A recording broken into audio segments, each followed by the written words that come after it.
You guys have been asking for this for a while, and we're sorry we had a few side quests before releasing this, but here we are. Volume 2 of A Fact for Every TDS Tower is back, and we are covering both the advanced and hardcore towers today. Just make sure to hit that subscribe button, thumbs up this video, and enjoy today's school session of pure TDS. Let's start off with a fact you may find shocking. The Electroshocker. Wait, but Seb, isn't Electroshocker considered an intermediate tower now?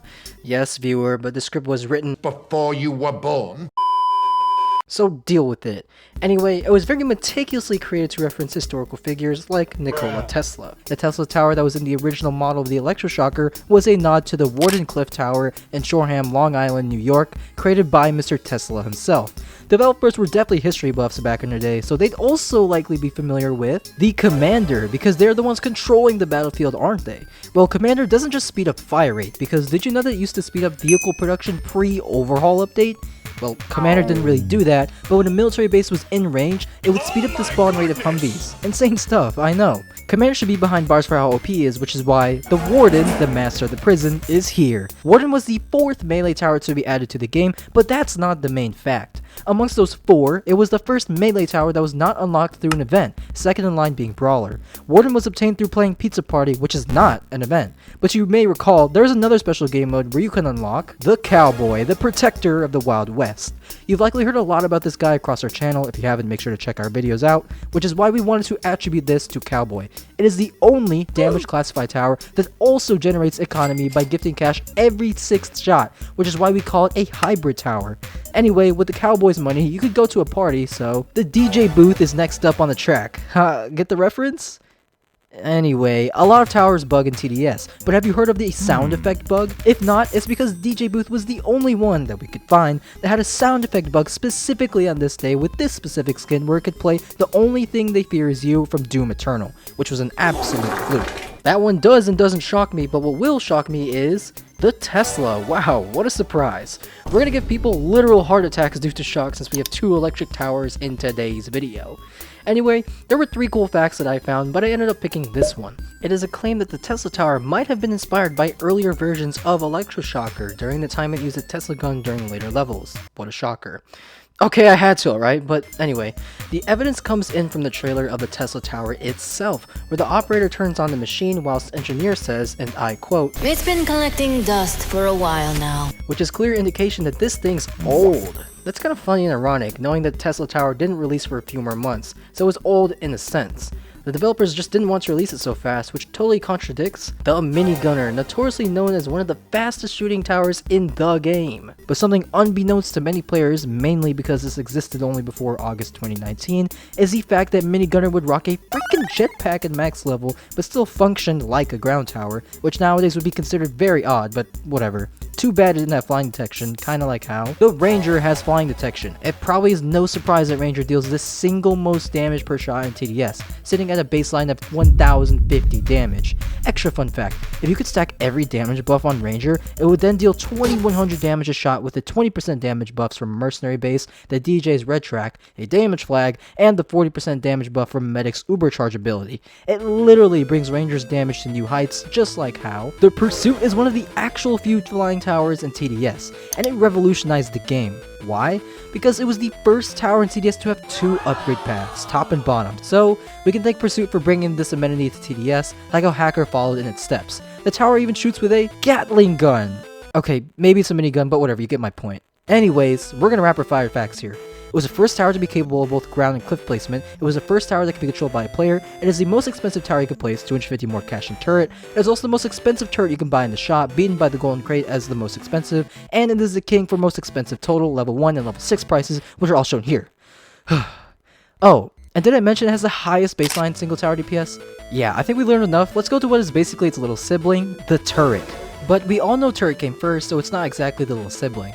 Unfortunately, Gatling Gun took most of turret's cool facts, but what is odd is that the Void Reaver can still spawn souls from a turret unit that is not a humanoid tower unless you equip the XR500 skin that is a human controlling it. For some reason as well, the level 4 upgrade icon shows an explosive warhead, but the turret never deals splash damage, unlike the Mortar, the king of explosive warheads. it is very apparent that the Mortar is the king of explosives because it is the only tower in the game to have its own unique explosion at max level, boasting a nuclear explosion rather than some old boring normal one. This is especially due to its cluster bombs, which further elevate its splash damage. It's almost as if the mother shell spawns its own small units, kinda like how the Mercenary Base is the only spawner level requirement tower, but that was just for the sake of the transition, so just wait for the true fact.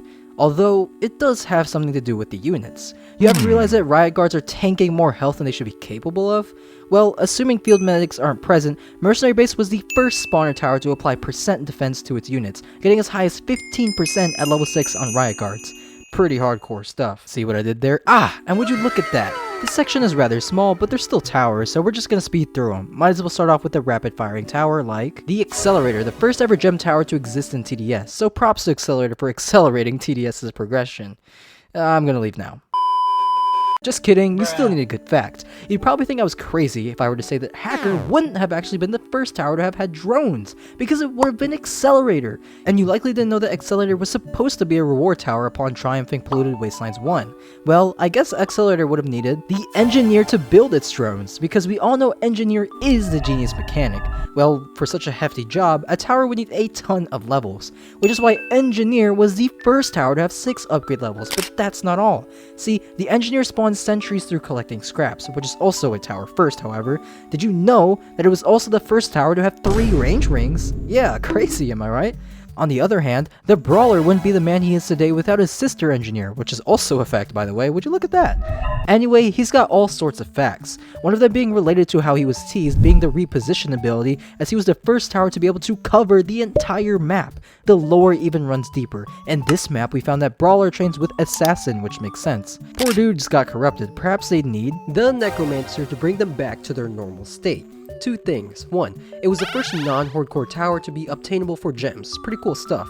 Although, this is no longer the case and has been shifted from the exclusive to the hardcore section. But Necromancer's release was actually stalled due to avoiding potential controversy to its similarity to the Graveyard Tower from Tower Battles. Honestly, although it was meant to come out for the Halloween 2020 event, I respect the developers for this, just like how the Hacker probably gets lots of respect out of fear that he will hack you if you don't. I'm getting really washed with these jokes, just pardon me for now. Anyway, to be honest with you, this tower hasn't been written in the script for 5 months, but we don't talk about that. Oh, right. You still need a fact.